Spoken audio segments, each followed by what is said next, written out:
ಇನ್ನೊಂದು ಮುಖ್ಯವಾದ ವಿಷಯ, ಪೋಸ್ಟ್ ಗ್ರಾಜ್ಯುಯೇಷನ್ ಅನ್ನು ಕಂಪ್ಲೀಟ್ ಮಾಡುವ ಮೊದಲೇ ಕರಿಯರ್ ಸ್ಟಾರ್ಟ್ ಮಾಡುವುದು.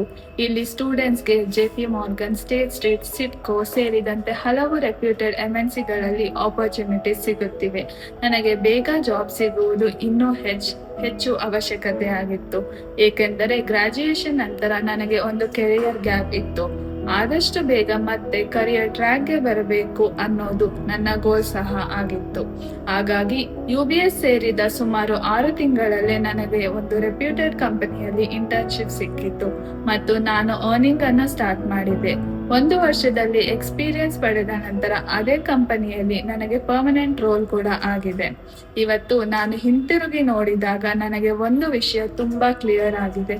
ಕಾಲೇಜನ್ನು ಹತ್ತಿರದಲ್ಲಿದ್ದೆ ಅಥವಾ ಕನ್ವೀನಿಯಂಟ್ ಇದೆ ಅಂತ ಮಾತ್ರ ಚೂಸ್ ಮಾಡಬಾರದು. ನನ್ನ ಸಜೆಷನ್ ಪ್ರತಿಯೊಬ್ಬ ವಿದ್ಯಾರ್ಥಿಗೂ ಒಂದೇ: ಕಾಲೇಜ್ ಚೂಸ್ ಮಾಡುವ ಮೊದಲು ಸ್ವತಃ ಕಾಲೇಜ್ಗೆ ಹೋಗಿ ಫ್ಯಾಕಲ್ಟಿ ಜೊತೆ ಮಾತನಾಡಿ, ಪ್ಲೇಸ್ಮೆಂಟ್ಸ್ ಬಗ್ಗೆ ತಿಳಿದುಕೊಳ್ಳಿ ಮತ್ತು ಮುಖ್ಯವಾಗಿ ಅಲ್ಲಿ ಓದುತ್ತಿರುವ ವಿದ್ಯಾರ್ಥಿಗಳ ಜೊತೆ ಮಾತನಾಡಿ. ಏಕೆಂದರೆ ನೀವು ಕಾಲೇಜನ್ನು ಕೇವಲ ಮುಂದಿನ 2 ವರ್ಷಗಳಿಗಾಗಿ ಚೂಸ್ ಮಾಡುತ್ತಿಲ್ಲ, ನಿಮ್ಮ ಕರಿಯರ್ ಅನ್ನು ಶೇಪ್ ಮಾಡುವ ಒಂದು ಇಂಪಾರ್ಟೆಂಟ್ ಡಿಸಿಷನ್ ತೆಗೆದುಕೊಳ್ಳುತ್ತಿದ್ದೀರಿ. ಆಮೇಲೆ ರಿಗ್ರೆಟ್ ಮಾಡುವುದಕ್ಕಿಂತ ಈಗಲೇ ರಿಸರ್ಚ್ ಮಾಡಿ ರಿಯಾಲಿಟಿ ತಿಳಿದುಕೊಂಡು ಸರಿಯಾದ ಡಿಸಿಷನ್ ಅನ್ನು ತೆಗೆದುಕೊಳ್ಳಿ. Think finance, think UBS.